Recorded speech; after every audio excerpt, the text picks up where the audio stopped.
Hello, everyone, and welcome to Uncivil Law, Greenville, South Carolina edition. I am visiting my parents. I am up in the mountains at the tail end of the Appalachian Trail near Greenville, South Carolina.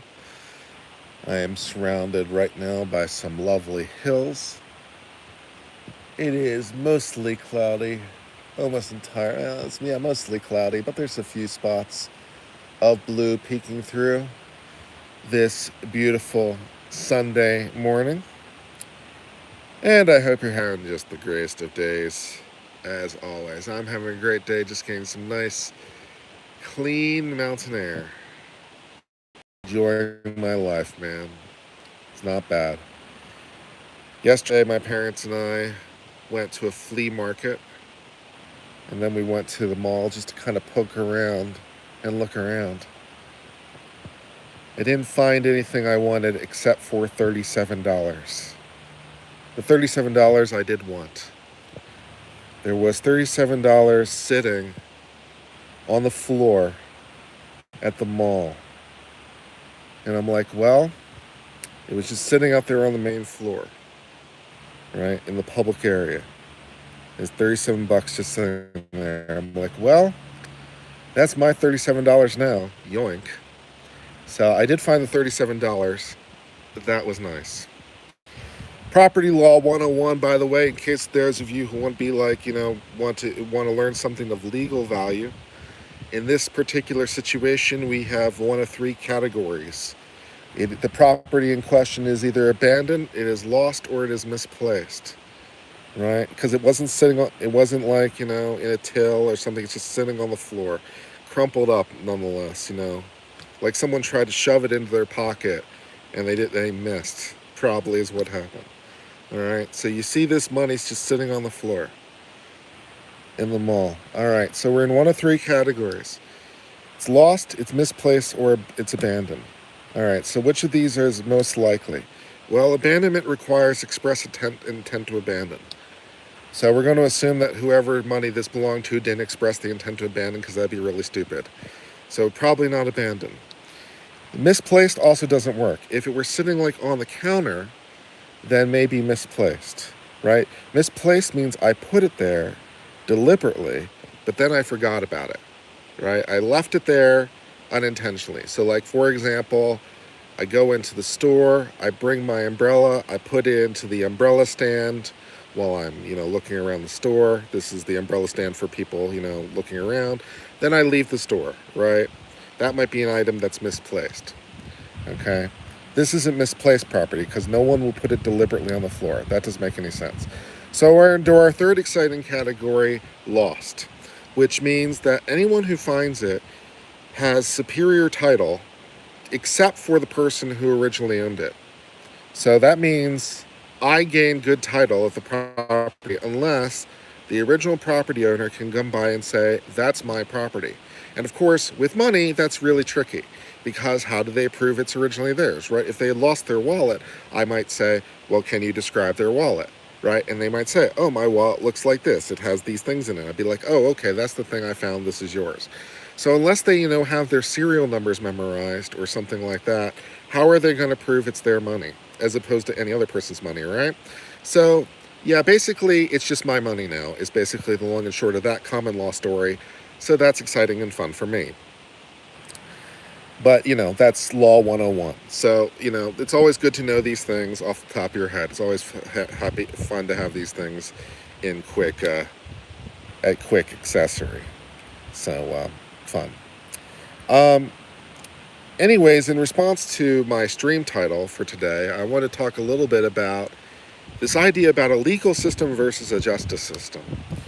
And I've noticed this comment recently. I was watching a video from Steve Leto who was talking about this person in Missouri who was convicted of a crime and at some later point has now been found actually innocent by a different court.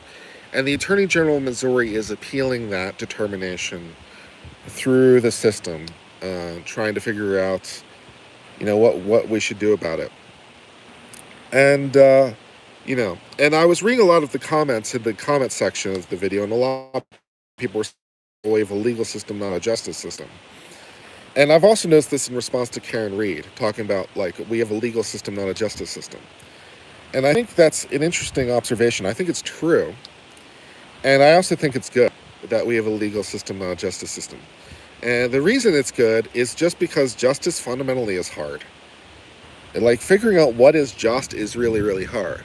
And even more the point in some ways is who gets to decide what is just is really the problem, right? Who gets to make the decision about what is just? So you kind of have sort of two options here, sort of fundamentally. You have sort of, and these are extreme options, and we're somewhere in between. On the one hand, you could have just a strict, like, rules-based system where there's basically no discretion, it's mechanical. A computer could do it. We'll just get the computer to just run the algorithm, and it pops out the answer, and that's the answer, and, maybe we need to fiddle with the rules from time to time, but, once we have the rules, it's purely mechanical. That's like one system, like a purely rule-based authority. That's one system we might have.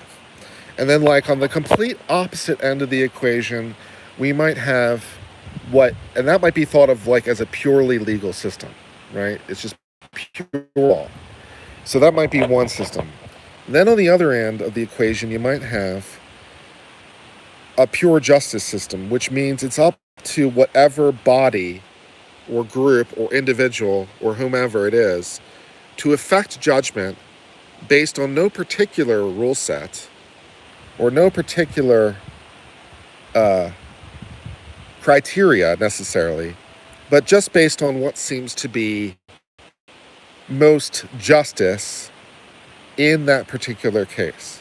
So you go in with not knowing in particular what the rule set is, but the arbiter, whoever this is, whether it's an individual or a group of individuals or whatever, is going to be the person that's going to figure out what the answer is, dependent on whatever criteria they choose,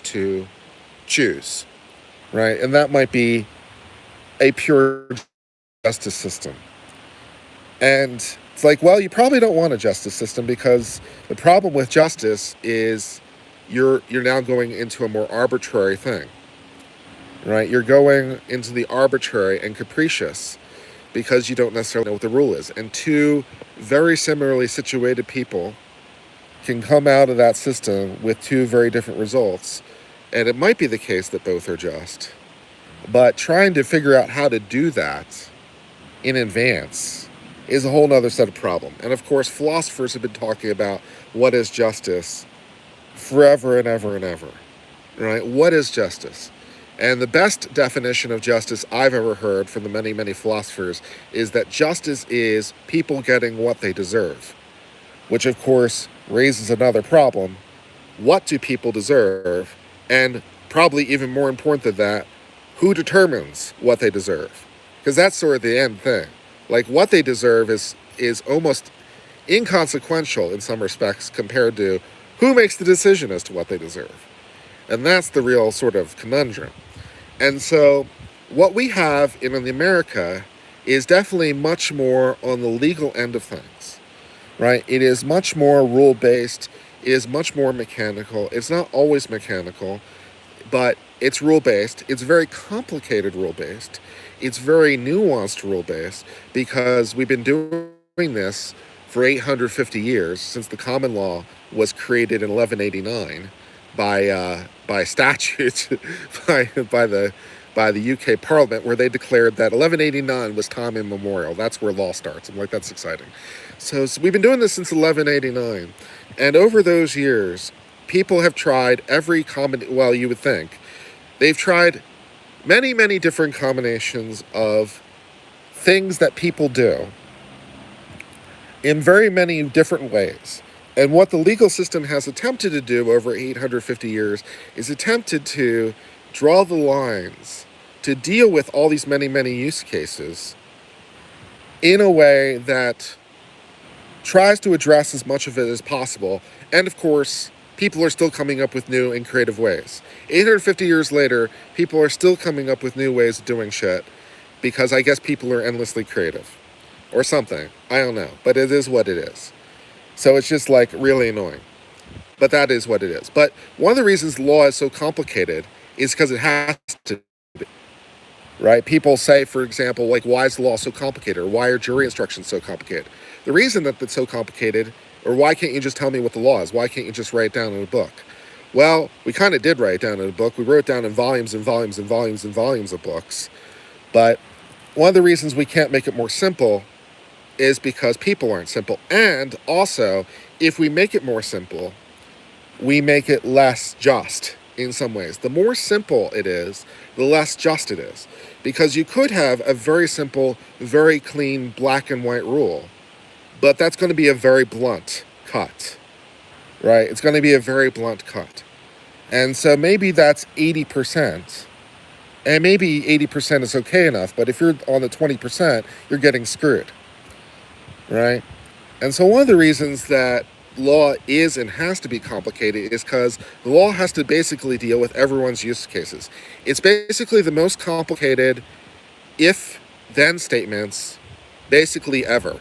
Like if you're trying to code this in a computer, it's if-then with lots of nested if-thens. And it's just like an incredibly like complicated set of if-thens and switch statements and go-tos and a whole lot of bullshit because, you know, people are complicated and they keep coming up with new ways to do shit. So this is why the legal system has to be complicated. And even as complicated as it is, they're still coming up with new things all the time. And we still have to try to figure out what the new use cases are. But we try to do it with deliberation. This is what I talk about a lot on my channel. It's like the conservative judges in particular worry a lot about what happens next because we recognize that we've been doing this for 850 years and what happened 400 years ago still matters today. You know, like the first assault case, I think was 1516 was the first assault case, for example? And basically that assault case is the foundational assault case still today, 450 years later. It's still fundamentally the same case. You know, you read it, I'm like, I recognize that. I understand that because it's still basically the same idea. Or like the Venetian Patent Act, the first people that ever wrote a patent law. It was Venice. The very first patent law that was ever passed was in Venice, Italy. And it's like 3 paragraphs long. But if you read those 3 paragraphs, you're like, I recognize this. This is the same law, 500 years later. I mean, our law's gotten a lot more detailed, a lot more complicated. It's not 3 paragraphs anymore. But it's the same fundamental principle. It's like, I recognize this. So one of the things that the conservative justices worry about, and this is small c conservative, one of the things the small c conservative justices worry about is what happens next. And we worry about the set of all cases that might happen for all of time. Because that's the way things go sometimes. It's very, very dangerous as a judge to say, but just this one time though. Because it almost never ends that way. But just this one time though is basically a fool's dream. That's stuff the nightmares are made of. Just this one time. If anyone in law ever says, just this one time, bro, run hard, run fast, and don't look back. Because it will not end well. Okay?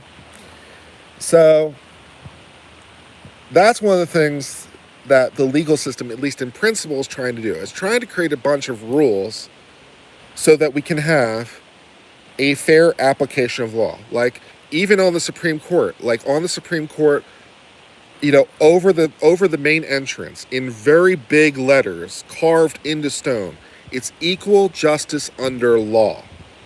Right? That's the thing. It's not equal justice. It's equal justice under law. And what that means is we're going to create legal rules or apply legal rules, as the case may be. We're either going to create legal rules or we're going to apply legal rules, and the rule is neutral, and it doesn't matter who you are. The rule is neutral, and we're going to have the same rule across the board. And that rule can be incredibly nuanced. It can be incredibly tight. The Supreme Court does a lot of stuff, actually, that's surprisingly niche. That's really like turning like the smallest screw, but that's fine. That's sometimes what the Supreme Court does with this time, more than often than you might expect. But that's like we're just going to like make this rule, and we're going to have this be the rule, and this is now the rule, and now we can all live with the rule, and we all know the answer, and hopefully we can move on with our lives. So I think on balance, it's much better to have a legal system than a justice system, because no one really knows what justice is. No one can really define it. The philosophers have been trying forever. They can't do it. And even if you could do it, the problem is who decides. And if you have a just king, then I guess you're okay, right? So, if you have the just king, which there certainly have been those in history, if you have the just king, then I guess you're okay. The just king can dispense justice, and everyone's happy-ish. But unfortunately, how do you deal with the unjust king, right? And you don't really, and that's why we have our system with our checks and balances and appeals and levels and everything, trying to address this system, because we recognize people are flawed, they can make mistakes, they become corrupt, and everything else. So we deal with this in layers, trying to look at this. And despite all that, it can be the case that an individual can get screwed. And that's not, so I'm not trying to argue that our system is perfect. I'm just trying to argue that fewer people are getting screwed through our system than any other conceivable alternative that's ever been tried in the history of mankind. That is basically my proposition. Not that people don't get screwed, not that people don't even wind up in prison, sometimes, and die there when they shouldn't have. So that's really getting screwed. Sometimes people go to jail, they stay there, they die, and they die forgotten, and that's getting and they shouldn't have, and that's getting screwed pretty hard. So I'm not arguing that doesn't happen. What I am arguing is that happens less, or the system is designed to have it happen less, than any other comparable system that's ever been decided in the history of ever. So while it's easy to find cases where people get screwed, that's easy. What's really, really hard is figuring out a systematic way to fix it. That's the challenge. Because we want to create a system. We don't really want to do but this one time, because but this one time goes to shit. There are any number of examples of that in history. Just this one time goes to shit real hard, real fast. So what you really want to do is you want to create a systematic approach so you can do this globally. So you can do this on the set of all cases. So I'm not saying don't fix this guy's problem. What I am saying is think it through in a way that hopefully fixes this guy's problem and also fixes other guys' problems. Also, while not breaking everything else in the process. That would be nice. Could you please do that? Could you please figure out a way to fix this guy's problem, whatever it is, without breaking everything else and leading to utter complete disaster? If you can do that, I'm really interested to hear your pitch, because that I'm interested in. How do we fix it systematically? And I'm not even necessarily opposed to some sort of categorical, sweeping, massive reform. Like, if you want to burn the entire thing down and you want to rebuild it up from first principles, you do you, man. You can rebuild it up from first principles. And when you got your proposal done, let me know what it is and let me know what your proposal is. It's like, we shouldn't have a legal system. We should have a system where we draw entrails from a hat. Entrails from a hat is best system. I'm like, okay, cool. Make me your pitch. Make me the pitch of why entrails from a hat makes a better system than our system, and let me know how that works. And, get back to me and let me know how this creates fewer problems in the aggregate for the set of all cases than what we have. And once you figure that out, let me know. I'm very interested to hear your pitch. But until then, it's like I don't want to hear your pitch, until you really think it through. And one of the things that sort of frustrates me sometimes as a commentator from some people in chat, and sometimes frustrates me, is people just don't think things all the way through. Because it kind of pisses me off a little bit. It's like, just think, use your mind parts, use your mind parts and really think about what you're saying. Like, for example, we were discussing the president, for example, recently, and Trump's executive orders. And some people in chat were saying, like, oh, the power of the president should be unchecked. He's the executive. He has the executive power. It should be unchecked. I'm like, or, no court should be able to issue an injunction. No court should be able to stop the president. I'm like, that's an incredibly dumb thing to say. You're an idiot. That's incredibly dumb. I appreciate that you like Trump. I like Trump too. I like Trump what's doing. I like Trump what he's doing politically. But I recognize, of course, that Trump's not going to be president forever. I have to worry about, who's going to be next and what brain shit stupid thing they want to do. And I guarantee you guys that, guarantee some of those guys in chat when they were saying, oh, no court should be able to stop, President Trump. No court should be able to issue these injunctions. No court should be able to do this. I bet you they'd be singing in a really, really different song real fast when suddenly it's President Alexandria Ocasio-Cortez. I know they'd be singing a different song. You know they'd be singing a different song. So don't lie to yourselves. Don't lie to yourselves, man. That's what I'm trying to tell you, right? It's like, yeah. And now you can have a much more nuanced view about things, and I can have a more nuanced view about things, but then again, we're trying to apply things systematically. So, like, for example, if I said, I have questions about a random district judge issuing an injunction that has global impact. Now, I have that question. Now, I'm willing to have that discussion. And incidentally, I still don't know necessarily what the rule is. I haven't figured out what the rule is. But I'm like, geez, I question this. Like, I don't know if this is a good rule. Should one of 94 districts really have the power to issue a nationwide injunction when, they're the middle district of Tennessee, just to pick a random district? Like, why should the middle district of Tennessee or the eastern district of California, when it's, not even its entire state, why should it have the power to issue an injunction that has nationwide impact? That seems really weird to me. Maybe we shouldn't have that. But, again, it's like, for me, this has nothing to do with it being Trump or being President Alexandria Ocasio-Cortez. It has nothing to do with that. It's more about the nature of the power and what the rules should be for these things, because, I think it's a little suspect. And incidentally, I had this exact same question when it was President Biden, and I had the same problem, right? Then President Biden was getting these global injunctions from judges. I'm like, geez, I'm not really sure that we should be issuing these global injunctions against Biden. I'm not really sure that should be the rule, right? But I'm willing to have that discussion because I'm willing to think about it systematically. I'm like, are you sure, Kurt, that are you sure that you don't want these district judges to do it? Well, it's like, I had the same question when it was Biden. I have the same question as now. I'd have the same question if it's AOC. So yeah, I have the same question. What is the rule? It's like, okay, so now I'm thinking about it in a much more systemic way.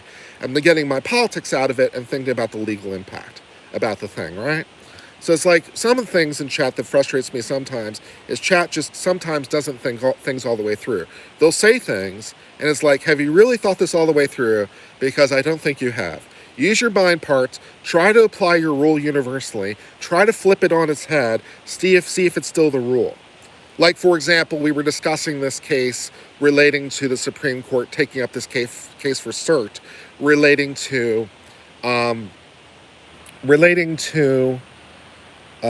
conversion therapy for minors, okay? A person under the age of 18 comes in and says, I'm LGBTQ. All right. The law in some states prevents the therapist from saying, in so many words, you shouldn't be LGBTQ. Have you considered not being LGBTQ?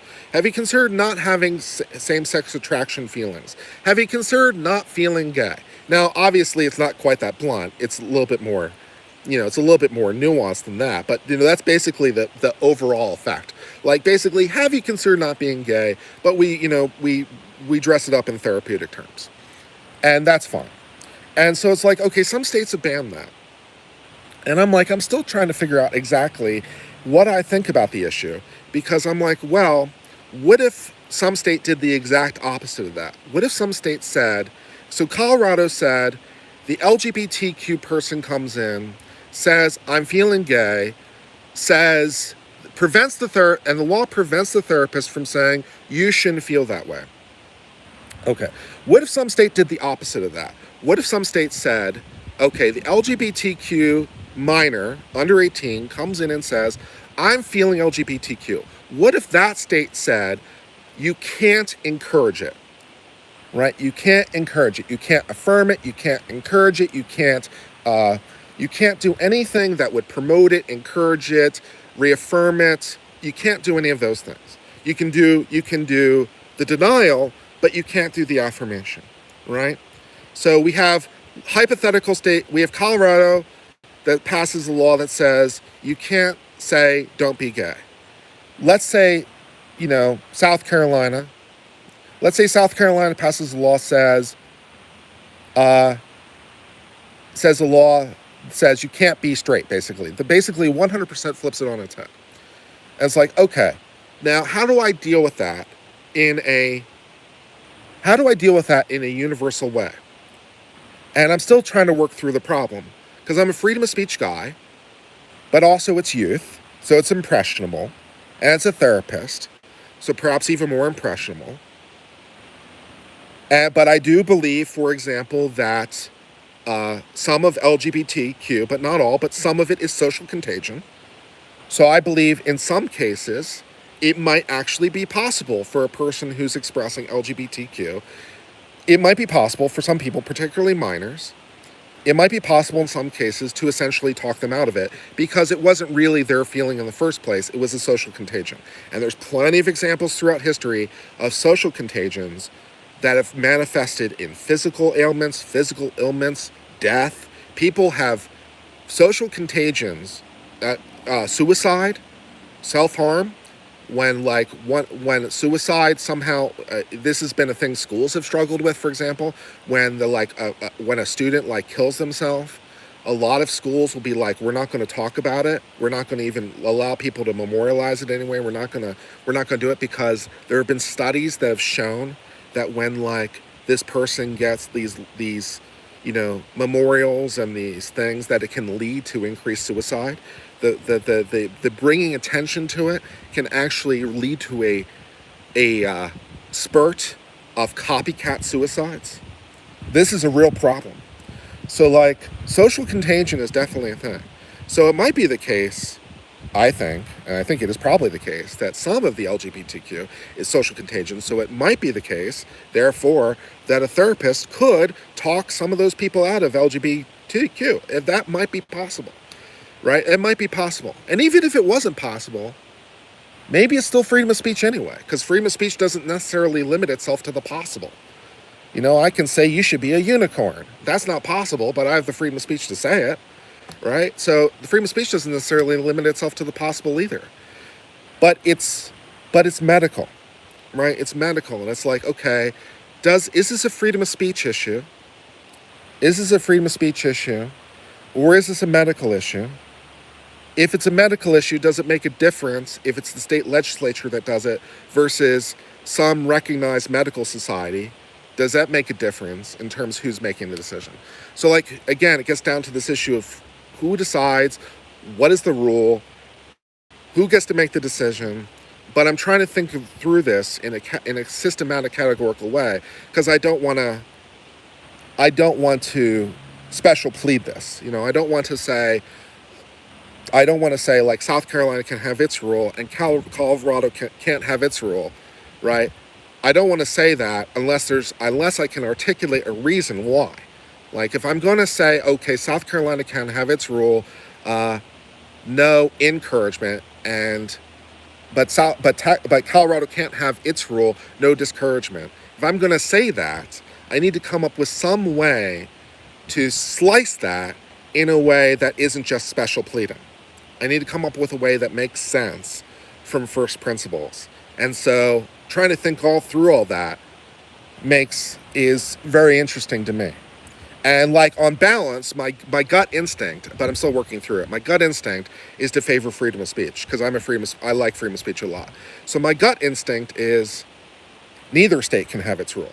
Both states are wrong, right? So it's can both states be right? If it's a medical question, then both states can be right, because the practice of medicine is regulated by the state. So if it's a medical question, both states can be right at the same time because both states have different views on what the legitimate practice of medicine is, and that's a state level decision using their police power. The state is sovereign, and so that means both states can be right at the same time. Colorado can say this is not valid medical treatment. South Carolina can say it is, and exactly vice versa. Abortion being another example, by the way. Abortion is a good example. Like, some states say abortion is legal, some states don't. It is the practice of medicine. No, it's not the practice of medicine. So both states can be right. Abortion is legal. Abortion's not legal. Conversion therapy is legal. Conversion therapy is not legal. Both states can be right. So it can be the case, if it's medical, both states can be right. If it's freedom of speech, neither state is right. Because in both cases, both states are trying to limit what you can say. Colorado's saying you can't make speech that discourages it. South Carolina, hypothetically, is saying you can't make speech that encourages it. Both states are regulating speech. That's a First Amendment violation. Both laws are unconstitutional. Both states are wrong. And so maybe that's the answer. And then it's like, okay, if it's not that, if one is right and one is wrong, then how am I slicing it? How am I slicing it so I can say one state is right and one state is wrong? How am I making that determination in a way that makes systematic sense? And trying to think that through makes things very interesting. So that's some of that, what I've been thinking about recently. So with respect to, for example, Karen Reed and this Missouri case, I believe that Steve Letta was talking about. In the case of Karen Reed, the problems that me and the other lawyers are pointing to is our collective perspective that the legal standards that are in play are not being followed. So our objection collectively is not rooted fundamentally in that Karen Reed is not getting justice, although that's part of it. But our reason is not that she's not getting justice in some abstraction. Our reason is she's not getting justice because the law is not being followed. The law is not being followed with respect to, any number of issues. We can go through, a panoply of issues about these things. And even like beyond a reasonable doubt. Our collective perspective, because beyond a reasonable doubt is a legal determination, and the lawyers collectively who have been commenting on this are just saying, collectively, we don't see it for any number of reasons that we want to highlight to, plus various motions that have come along the line, like Dr. Crosby, or whatever his name is, with the dog bite dental bullshit, that guy, whatever his name is, I forget. I don't think it's Crosby. I think Dr. Crosby was a different person. Whatever his bullshit name is, right? With him, it's like, yeah, I don't think you can meet Doe-Bear, and the court certainly didn't explain why you can. This is some bullshit, right? But, on the other hand, like for me, for Karen Reed, I don't just reflexively say, like, Karen Reed, or I don't reflexively say, like, the judge is wrong.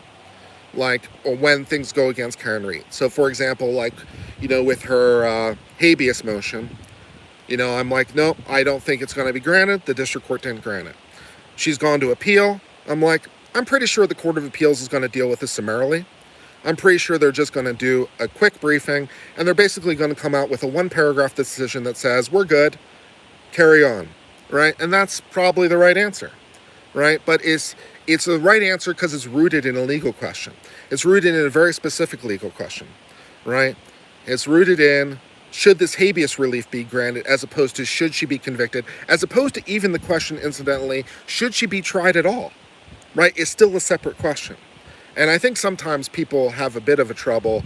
I think sometimes on my channel, people have a bit of trouble because, like, I don't really think she should really be tried at all. I think the case is in such shambles that I think the prosecutor really should be ashamed to bring this forward. Because the case is just in complete, absolute shambles. That I think that, I don't really think the case should be brought forward at all. But even though I think that, I also don't think the habeas relief should be granted. And I think people sometimes have a problem because they see a disconnect. To me, I don't see the disconnect at all. To me, there's no disconnect, because to me, they're just separate questions that have to be evaluated separately. And this is why in law, of course, the question you ask is so important, because the question you ask drives the analysis. And so, like, a lot of the things the judge was ruling on, it's like, I don't have a problem with a lot of this stuff. Like, immediate order of the judge, I'm like, yeah, that's fine. And there were some other things in there, like for example, the motion relating to the Aruba stuff. I'm sure the judge will deny it, about excluding the Aruba stuff. The defense wants all that Aruba stuff excluded. Uh, I don't think the defense is right. I'm sure the judge won't allow the exclusion, and I think that that's going to be the correct answer. So I think the Aruba stuff should come in, because it's like, should this piece of evidence be allowed is a very different question from whether other evidence should be allowed. It's a very different question from should this case be brought forward. It's a very different question from should this case be directed verdict. Should the jury convict, right? These are all very different questions to my mind that don't necessarily have the same answer. And so I have to approach it with a little bit more nuance, And I think one of the reasons you want to do that from a legal perspective is because Karen Reed just wins isn't a very good judge either, right? Any more than what Bev is doing now, which is basically Commonwealth just wins. That's basically what it's boiled down to. Commonwealth just wins. Commonwealth just wins is not a very good answer. And Karen Reed just wins isn't a very good answer either. It's like, how about I just make any decision Karen Reed wins? I'm like, that's a bad thing to do. That would be a bad judge. That's a biased judge. Karen Reed just wins is a biased judge. And the Commonwealth just wins as a biased judge. But our dispute, our collective view as lawyers in it is rooted in the legal. It's rooted in legal questions. And incidentally, by the way, this isn't necessarily to say that a different lawyer couldn't have a different legal conclusion to me on any one of these questions, right? There might be a lawyer out there who thinks, no, I think the Aruba evidence should be excluded. Or I think, this, or I think this. And incidentally, by the way, I might even say, well, that's a reasonable decision.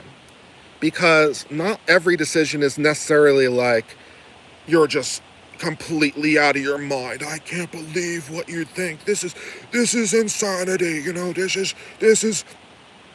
This is completely beyond the pale insanity. How could any judge do this, right? Not everything is like that. So, sometimes we come down on the opposite way from each other, but we both say, oh, no, your decision's reasonable, my decision's reasonable, even though we're coming on the other side of the coin. Because, if the decision is more marginal, the closer the decision is to the cutoff point, the more variability there's going to be, right? If it's 5% or 10% on either side of the line, and I'm like, no, I think it's this way, and another lawyer says, no, I think it's this way, maybe we're only disagreeing about 5%, 10%, maybe 20%. And, maybe that's all reasonable, because it just comes down to how do you break, where do you break certain things at certain points? Where do you break the decision point, and how do you come down to the balance? And, little changes can make big changes down the pipe. It's like that snowball. What you pick up along the way, can make a huge difference at the end. So, it's not I'm not necessarily saying that any lawyer who comes out differently than me is wrong, or more to the point, like wildly wrong, I suppose. I might say, no, I disagree. I might say I disagree without saying you're wrong, right? For example. So that kind of thing, right? Because maybe we're fighting somewhere close to the margin, and a different lawyer says, no, I think about this differently. And I'm like, oh, okay, that makes sense to me. I track that, even if I come down a different path. So, that can happen too. And we saw that, for example, in the habeas decision, where there were little tiny things in the judge's decision. And if you go watch my habeas review of that case where I discussed it, there are little tiny things where I'm like, no, I don't think I would have said this. I don't think I would have done this. I think I would have gone this a different way. I wouldn't have written this portion. I would have written some other portion, but we come to the same answer at the end. We came to the same answer. We just had little changes along the way. So none of the changes we made in that case manifested in a difference at the end. It's like, okay, I wouldn't have done that. I would have done this differently. I wouldn't have written that. But we came out the same way at the end. But, it could have been that, we had little nuances and we came out differently. That could have happened too. And sometimes does happen. So that's all interesting. So like our collective outrage relating to Karen Read is our collective judgment in the collection that the law is not being properly applied. We might disagree as to individual motions, we might disagree as to individual things, but we collectively agree the law is not being applied in a way that leads to this unjust result because the law is not being followed, because the judge is biased, because of, and so forth, right? So that's it. And then this case dealing with this guy who was found actually innocent in Missouri that Steve Leto was talking about. It's like, okay, that's really interesting because it deals with the question there is what makes finality of conviction? When is a conviction final? And when do we stop? Right? And that's an interesting question. And it's like, do you necessarily allow a case to be reopened if you assume, that the trial was correct in terms of its process, or at least that there was no reversible error. So if you assume there's no reversible error that led to a conviction, right, is that conviction final? Does it matter what new evidence is discovered, for example? Should it matter, for example, if, new DNA evidence is discovered? Or should it matter if, a new witness is discovered? Or should it matter, for example, if all the witnesses recant their testimony? Because we've seen cases like that. We've seen cases where all the witnesses recant and the courts say that's not good enough. That's not good enough. And it gets into this question about what makes a verdict final and when should a verdict be final and under what circumstances, if any, should a legally correct conviction be overturned based on, for example, the witnesses recant, DNA evidence is found, whatever the case may be. Should we allow that conviction to be revisited? And if so, when and under what set of rules? And that's a very interesting question. And different states have approached that question differently with various kinds of post-conviction relief, often by statute. So a lot of states have tried to solve this problem by the legislature at least attempting to think it through and trying to create some kind of process whereby these decisions can be revisited in some sort of circumstances. But at least with the legislature doing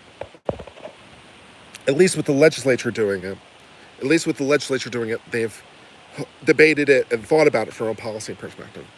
So with respect to this Missouri thing, where this guy was found actually innocent by a judge, which, by the way, Steve Leto points out, and he's quite right, that this is an insanely hard standard. It's basically proof beyond a reasonable doubt that you're innocent. Okay? It's basically conviction in reverse. That's how hard it is, right?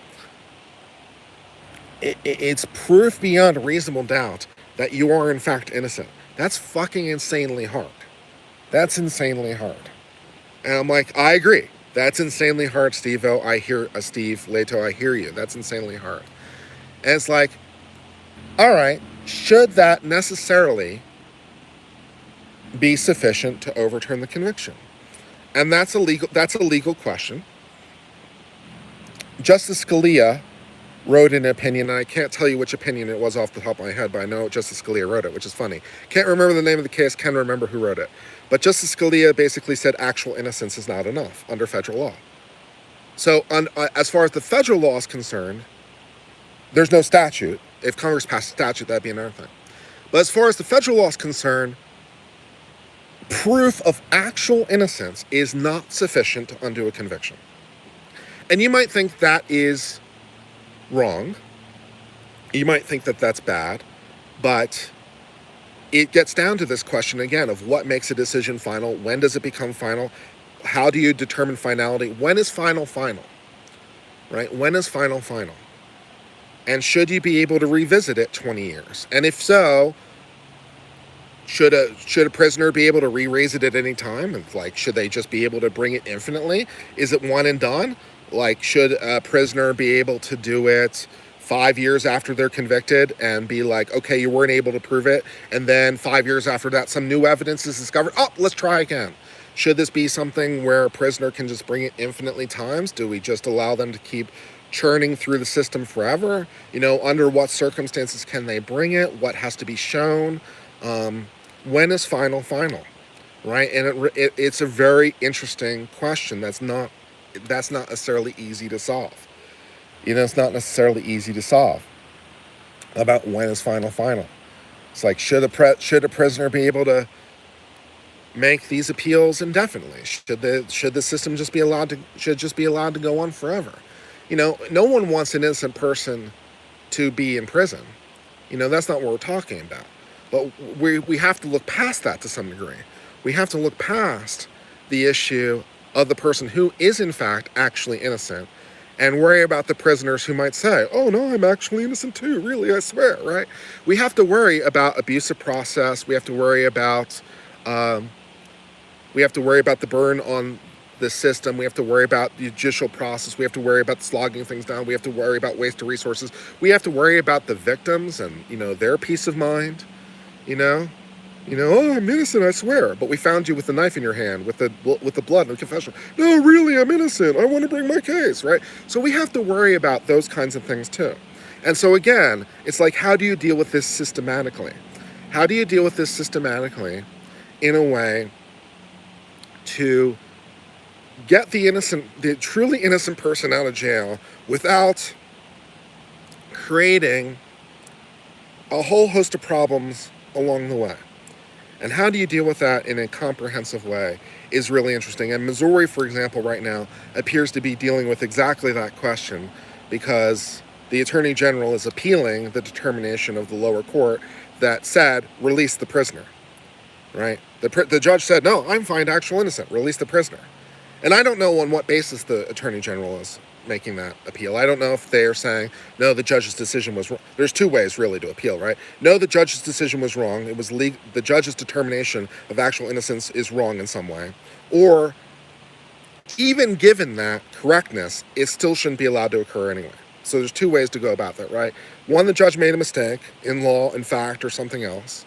Or two, the judge didn't make a mistake, but even given that, the prisoner still shouldn't be released because finality is more important than solving this particular guy's problem, which, again, is this guy being in jail for the rest of his life, which is one hell of a problem. And it's like, I want to solve this guy's problem, you want to solve this guy's problem, but what I'm trying to tell you is you need to think about it more systematically than that. You need to just not think about this guy.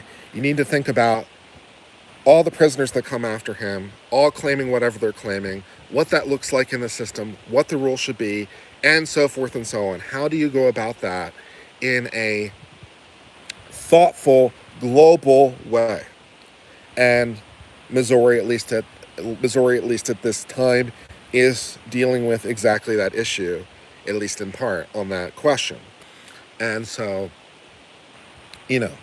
but I think what I'm trying to say is the answer here should be rooted in law, not in justice, right?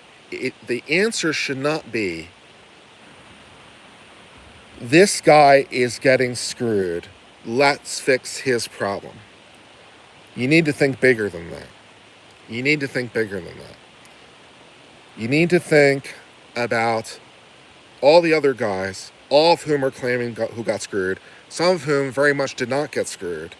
And how do you deal with that systematically so that you can have a system that fixes this guy's problem without breaking everything else at the same time? And, fixing it without breaking everything else is a much harder problem than I think a lot of people give it credit for. It isn't to say it's a non-solvable problem. It isn't to say it's non-solvable. It isn't to say that Missouri shouldn't create some system to fix this guy's problem. That isn't saying that. It is saying that you need to think about it a little bit more systematically, and you need to think about it a little bit more reflexively than just, this guy is actually innocent, this guy is getting screwed, let me free him from prison. It is not just that this guy be kept in prison, right? You need to think about it more universally than that. because your only other alternative is you're doing it arbitrarily. You might be doing it arbitrarily for the right reasons, right? It's like, no, I'm willing to fix just this guy's problem. I don't need to think about it systematically. I'm like, okay, well, at that point, you're doing it more arbitrarily. You're doing it for the right reasons, but, the road to hell is paved with good intentions, and so forth and so on, right? You might be fixing this guy's problems for the right guy's reasons, but you're not thinking about what happens next, and that is a very dangerous path to walk. That is a very dangerous path to walk. So I don't know what the answer is in Missouri. I don't know what the answer necessarily should be in Missouri, or any other state. But, these questions are complicated. And also we want to see the guilty punished. Our ideal system is every guilty person goes to jail and no innocent person does. I mean, that's the ideal, right? Every guilty person goes to jail, no innocent person does. And, but how do you actually achieve that is questionable. And every time, for example, you lawfully exclude evidence that would help to convict somebody because it was improperly obtained, the police bust into a guy's house illegally, they find, the confession note, with the victim's blood on it, invalid search, we suppress it, right? Is that just? That happened? I'd argue probably not. It's probably not just. The signed confession note with the victim's blood, I mean, all the police did was break into the guy's house, without a warrant. I mean, that's not nearly as bad as the murderer with the blood note. I mean, come on, right? I mean, is it really just to exclude the murderer blood note just because the police, searched the guy's house illegally? The legal system says yes. I'm not sure whether or not the justice system would say yes. I'm not sure whether or not that's really a just answer. You could argue it's a just answer, but it's not necessarily obvious. I mean, because if justice is the person getting what they deserve, if that is what justice is, well, the murderer deserves to go to jail. That's what he deserves. He killed the guy. In fact. Okay, I'm telling you, because it's my hypothetical. He killed the guy in fact. This is new hypothetical. Yeah. This is a new hypothetical. This is not the Missouri case. This is a new hypothetical. In fact, this hypothetical guy did the murder. So the just result would be convicting him. But we can't do that because of the legal answer, right? So the law has now prevented justice from getting done to prevent the murderer from going to jail. But we think that that's the legally correct answer, even though it's arguably a not just answer because the guy didn't get what he deserved.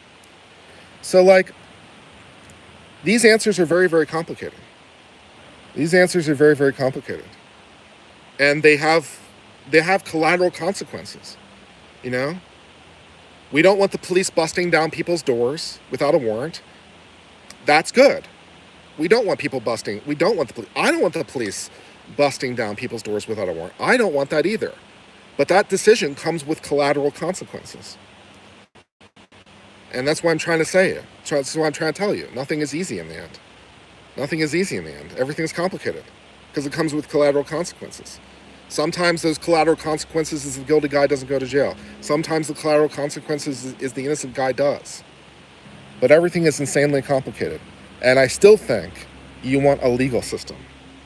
Because the alternative is arbitrary. The alternative is capricious. The alternative is